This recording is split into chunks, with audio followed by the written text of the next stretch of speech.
Ndabahaye mwiriwe mwese canke mwaramutse bivanye naho buri umwe aherereye banywanyi mudateba kubana natwe ngaha kuri mbonesha kure Nyirudende bashyikiriza amakuru atosoye abarebana n'umutekano politike ububanyi n'amakungu n'ubuzima bwa munsi bw'abanyagihugu. Turi kuri uyu munsi wa kane w'indwi n'ikigenekerezo rya 31 mu kakaro 2025 aho tugiye kurabira hamwe amakuru makuru akomakomeye agiye hanze nagaragaza umugambi w'izasarambwe mu kongera imbaraga mu bice bitandukanye. Turaza gushingira kandi kuri raporo ikomeye imaze kugaragara ishyizwe hanze na Demiape igaragaza uko izasarambwe ziri kwitwara. Turababwira poster militaire actualité de AFC M23 mu bice bitandukanye. Turababwira kandi bijyanye na observatoire militaire icyo ubiri kugenda bigaragaza. Turababwira kandi diploma progressive mais intense. Turaza kureberamo ibiri ko birabera mu bice byahitwa Katiku, ahitwa Rusamambo, ahitwa Bukumburwa, bikaba rero ari ibiri kubera muri groupement Ikobo muri territoire ya Warikare bigaragaza ko AFC ari gukoreshwa uburyo buzwi nka infiltration en couche successive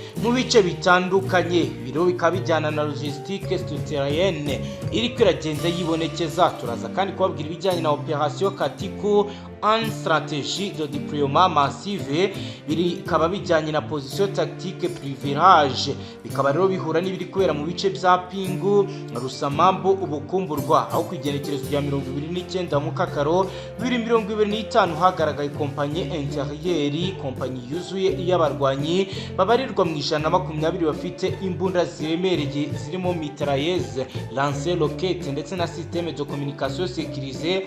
Turaza kandi kubabwira ibiri kubera kuri poste de commandement avancé mu bice bitandukanye. Biro bikaba bihuye na patrouille de reconnaissance. Turaza kandi kubabwira ibijyanye na objectif pinga contre des accès logistique. Turababwira ibijyanye na série de renseignement stratégique bijyanye na objectif opérationnel centre mu bice byo gufata pinga ndetse n'ibijyanye n'ibiriko biragenda byibonekeza. Turaza kandi kubabwira ibiriko biragenda byibonekeza mu bice bitandukanye bijyanye na déstabilisateur les positions de FARDC ndetse na unité mobile attaque. Turaza kandi kubabwira ibiri kugenda biba kuri Pouet Raterverama nkuko biboneka muri raporo ikomeye imaze kujya hanze. Turababwira kandi bijyanye na stratégie militaire active ndetse na stratégie de dépression politique iri kwiragenda igaragara. Biro bikaba bikubiye muri double stratégie iri kwiragenda icurwa n'uruhande rw'izasarambwe bijyanye n'ibiganiro by'Idoha. Turaza kandi kureberamo ibiriko biragenda byibonekeza bijyanye na mitralisation accélérée de la zone bijyanye nuko izasarambwe zikomeje kugenda zitegura mu gihe FARDC yamaze gutegeka abasirikare bayo guhagarika kugaba ibitero kuzasarambwe. Banywanyi muze tubane kuri page ikomeye yanditseho amakuru akomakomeye y'ibiri kuba. Niba ari ubwa mbere dukurikiye tushonda sabone wiyongera mu batazongera gucikwa n'amakuru ndetse n'ibiganiro tubategurira ngaha. Reka turamvura inkuru yacu. Mu gice cy'amajyaruguru ubuseruko bwa leta yarananiye intwaro rusange ya Kongo, umutwe w'izasarambwe wongeye kugaragaza ubushake bwo kwigarura ibice bifite akamaro ku rwego rwa stratégie militaire mu buryo bwo gutegura no kuyobora urugamba. Ku wa kabiri w'indwi heze observatoire militaire ubusesenguzi bw'igisirikare bwagaragaje ko hari gukozwa deploiement progressive mass intense gukwirakwiza ingabo hirya no hino mu bice bitandukanye ariko bikoranwe uburyo bw'ubwitonzi. Aho rero abarwanyi b'uyu mutwe bashyizwe mu bice byahitwa Kateku, Rusamambo, Bukumburwa ndetse bamwe bakaba barageze muri groupement yose ya Ikobo muri territoire ya Warikare. Biravuga ko AFC iri gukoresha uburyo buzwi nka infiltration en couche successive, bivuga ko bari kohereza ingabo mu matsinda mato mato ariko akurikirana uburyo rero bitagorana gukwirakwiza ku butaka bugari ndetse bikaba bigaragara ko ibi bishobora kuzavamo imirwano ikomeye. Ibikorwa biri gushyirwamo imbaraga bijyanye no kongera ibikoresho by'intambara bikomeye mu bice bigoye kugeramo. Bikaba bikorwa hifashishijwe ibikoresho bya logistique souterraine, uburyo bwo kugeza ibikoresho bya gisirikare mu ibanga binyuze mu myobo cyangwa mu nzira zidasanzwe. Akaba rero ari bwo buryo izasarambwe ziri kugenda zifashisha nk'uko amakuru atugeraho abigaragaza. Hari kandi igikorwa cyo kugaba ibitero ku buryo bwa gisirikare mu gace kahitwa Katiku nk'uko bigaragara bijyanye rero n'ibishobora kuza kuvamo intambara ikomeye. Amakuru aravuga ko Katiku ni agace kari mu majyaruguru ya Walikale afite position tactique privilégiée, umwanya mwiza w'imyanya ya gisirikare kuko gaherereye mu nzira ishobora kuba yabafasha kugera mu bice bya Pinga, Rusamambu n'ahitwa Bukumburwa.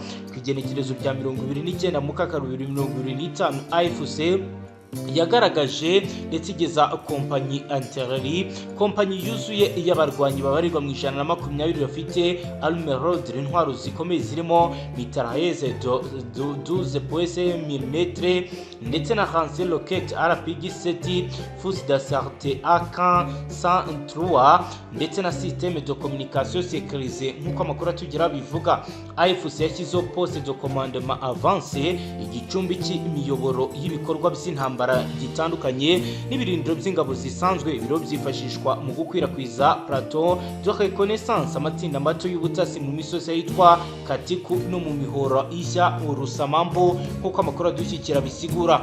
Nk'uko raporo Service de renseignement stratégique ibigaragara, AFC ifite objectif opérationnel centré yo gufata Pinga. Iki ni igisagara giherereye mirometero 40 uvuye Katiku. Uherereye Pinga ni Nord Logistique, igicumbi gihuza inzira zihuza Walikale ndetse na Masisi muri territoire ya Rutshuru. Gufata Pinga bivuze ko AFC yabifashe corridor logistique, umuyoboro wa gisirikare w'ingenzi uhuza ibice byose by'amajyaruguru ya Kivu. Ibi bikaba bishobora gutuma uyu mutwe ushobora kugaba ibitero mu bice byegereye Beni cyangwa se Goma. Objectif ya Pinga yashyizwe ku rwego rw'ibanze mu nama yaho Recherche Militaire de AFC. Ubuyobozi bukuru bw'ingabo za AFC bukaba rero buherereye mu bice byegereye Rutshuru. Ku igenekerezo rya 26 Mukaka 2025 umuyobozi mukuru w'imitwe wa AFC ufite ipeti rya koloneli niwe wayoboye iyo nama, ashimangira ko Pinga igomba kuzajya mu bugenzuzi bw'uyu umutwe kugira ngo umutekano w'abaturage ucungwe. Ivyo benshi bahera bavuga ko bishobora kuza kuvamo imirwano ikomeye cyane. Mu rwego rwa stabilisation les positions de FARDC, guhungabanya ibirindiro bya AFC biravuga ko yohereje unité mobile de attaque, amatsinda y'ingabo zishobora kwihuta mu bice bya Rusamambu n'ahitwa Bukumburwa.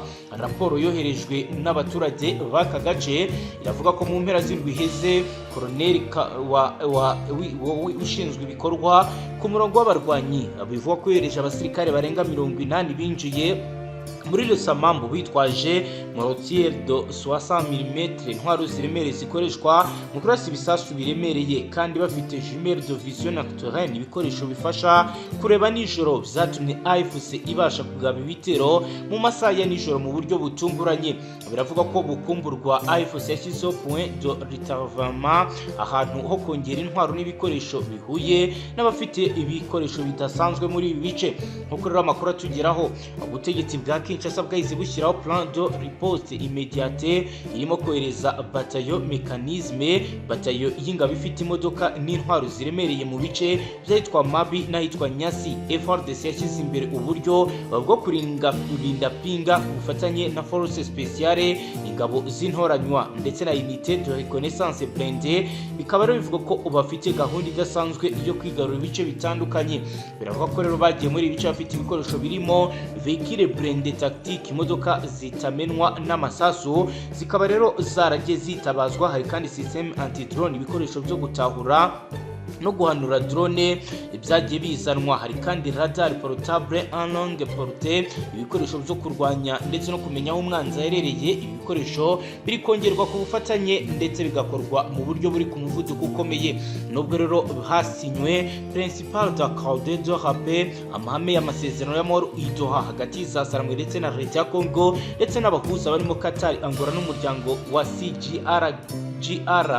Ibikorwa bya AFC biragaragara ko ari double strategie, harimo strategie militaire active gukomeza kurwana no gufata ibindi bice. Hari kandi strategie de pression politique kutsigitutu ubutegetsi bwa Kinshasa kugira ngo bemere ko AFC ijya mu biganiro bikomeza na leta ya Congo.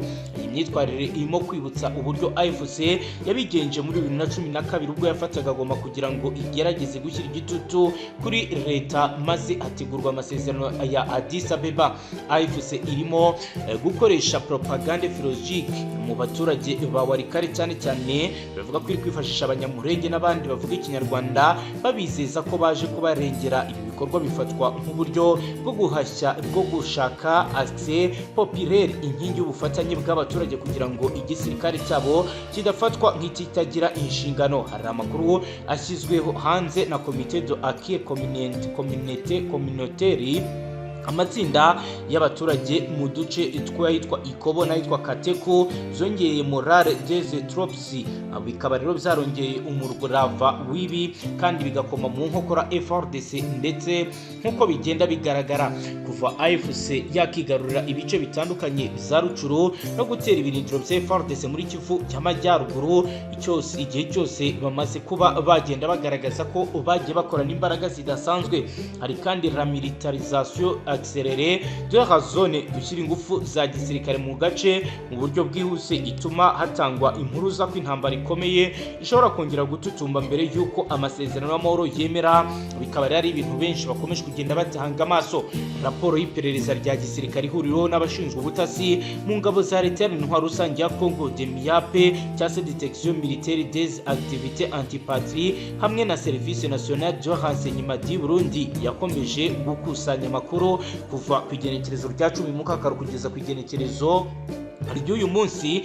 Baragaragaza iyi raporo ishingiye ku bikorwa bikomeje gukorwa mu ibanga n'umutwe w'izasarambwe. Bamwe ni impuzamashyaka AFC, ahanini baragaragaza ko mu bice bya Rumangabo, Rucuro, Ubunagana ndetse na Runyoni hari icyegeranyo cyerekana ko hari gutegurwa igitero gikomeye, aho bivugwa ko ahangaha hari gutegurirwa abakomanda kw'abare bashobora kuzajya bagaba ibitero mu masaha y'ijoro bigamije kwigiza inyuma ndetse no kwagura ibice bigenzurwa n'izasarambwe nk'uko amakuru atugeraho bivuga.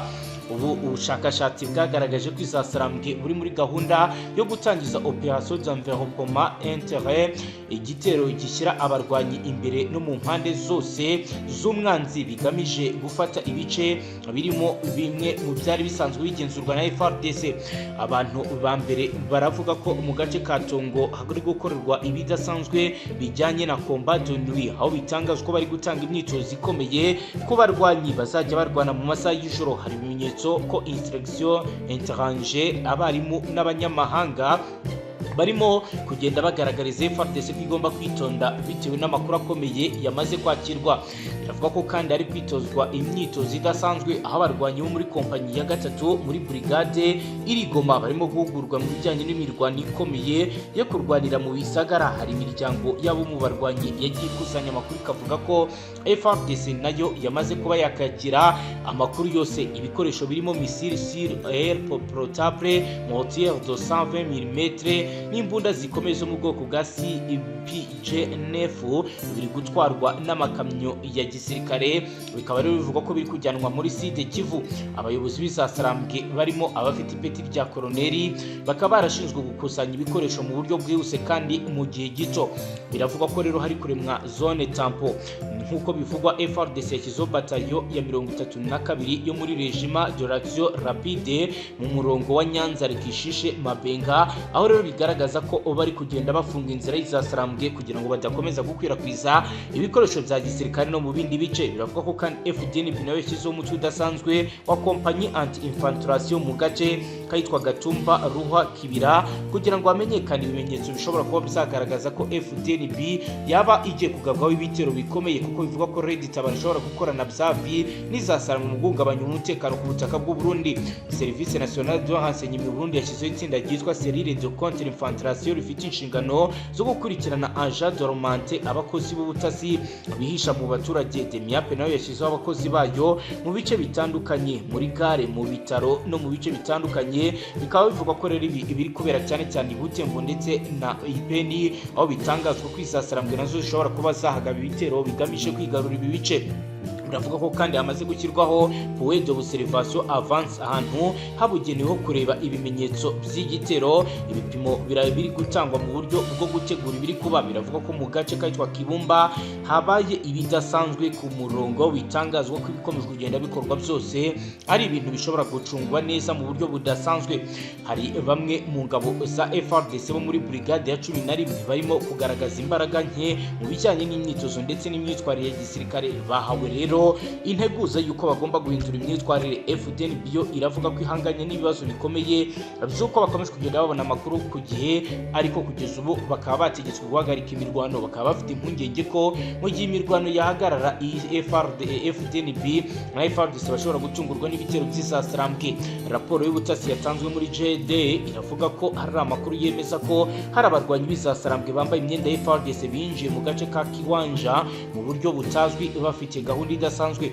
FDNB na FARDC bahisemo gukoresha strategie de contre attaque mobile, uburyo bwo kurwanya ibitero binyuze mu kwigira inyuma ariko biteguye kurwana igihe icyo ari cyo cyose. Hakusanyijwe kandi drone 6 zo mu bwoko bwa Bakata TB2 zigomba kwifashishwa mu gucunga inzira zitandukanye zigenzurwa na FARDC. Ibi bimenyetso byose biragaragaza ko isaha yari yose izasarambwe ishobora kugaba igitero gikomeye cyateguwe neza gifite intego yo gufata uduce dutandukanye twa Kivu y'Amajyaruguru no gukomeza kwimikaza ikizwi nka zone de sécurité hagati ya Kongo ndetse n'izasarambwe. FDNB na FARDC bari gukomeza imyiteguro ariko basabwe kugira uruhare rukomeye mu kongera ubushobozi bw'ubutasi ku kazi, imirongo y'ubwirinzi ndetse no gufata ingamba zihamye, ariko ibi byose bakabikora batarwanye nk'uko rero amakuru atugeraho abivuga. Bikavuga ko rero ibi byose biri gukorwa nyuma y'itegeko rikomeye ryatanzwe ko bagomba guhagarika ibitero bagabwaga kuzasarambwe. Hashize ibyumweru bitatu ibikorwa bya gisirikare by'umutwe wa AFC byiyongereye cyane mu gace ka Walikale, by'umwihariko mu duce twitwa Katiko, Lusamambo, Lubumkumbirwa ndetse no mu nzira zerekeza mu gisagara cya Pinga. Ibikorwa bikomeje kugenda bigaragaza uburyo uyu mutwe ushaka guhindura imbonera hamwe y'umutekano mu buseruko bwa leta n'intwaro rusange ya Kongo. Iyi intensification de front nord ikomeje gutera impungenge by'umwihariko ubuyobozi bwa FARDC na FDNB bitewe nuko AFC yohereje unité de sûreté blindée, amatsinda afite imodoka z'intambara ndetse n'abakomando special mu duce dutandukanye. Bikaba rero byongereye kandi ibikorwa bya drone, naho bitangazwa ari gukorwa reconnaissance par drone, ubutasi bw'indege zitagira abapilote mu bice bitandukanye. Biravuga ko kwigenekerezo rya 28 Mukakaro 2025 igisirikare cyo muri FDNB cyatangaje ko cyashyize muri etat de arte ingabo zacyo zibarizwa mu bice byitwa Gatumba na Rumonge ndetse no mu bice byabweye byegereye umupaka wa leta n'intwaro rusange mu rwego rwo kwitegura gucunga umutekano. FARDC nayo yashyize ordre d'opération muri Kivu Defense 4, hashyizweho amabwiriza ya mobilisation immédiate ya brigade de combat, brigade y'intambara muri Nord Kivu ndetse no muri Sud Kivu. Habayo kandi inama ebyiri izihutirwa hagati y'abayobozi bakuru ba FDNB na FARDC mu cyumweru gishize kwigenekerezo rya 27 Mukakaro 2025 ahitwa Gatumba, hakorwamo umugambi ndetse no gukomira igitero kizasarambwe gishobora kuba cyagabwa bijyanye n'amakuru akomeye yari yatanzwe na Service National de Renseignement ndetse na DEMIAP. Biravuga ko kandi muri iyo nama hashyizwe poste de coordination interarmée, ahantu bashyira hamwe ibikorwa by'imiyoborere y'ingabo.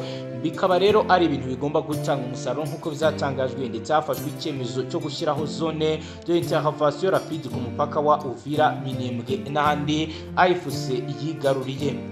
Uko rero bivugwa, hari situation yabonetse ijyanye na mouvement spécificité de grande armée, ingabo zambuka mu matsinda mu gace kitwa Katiko kuva ku igerekerezo rya 26.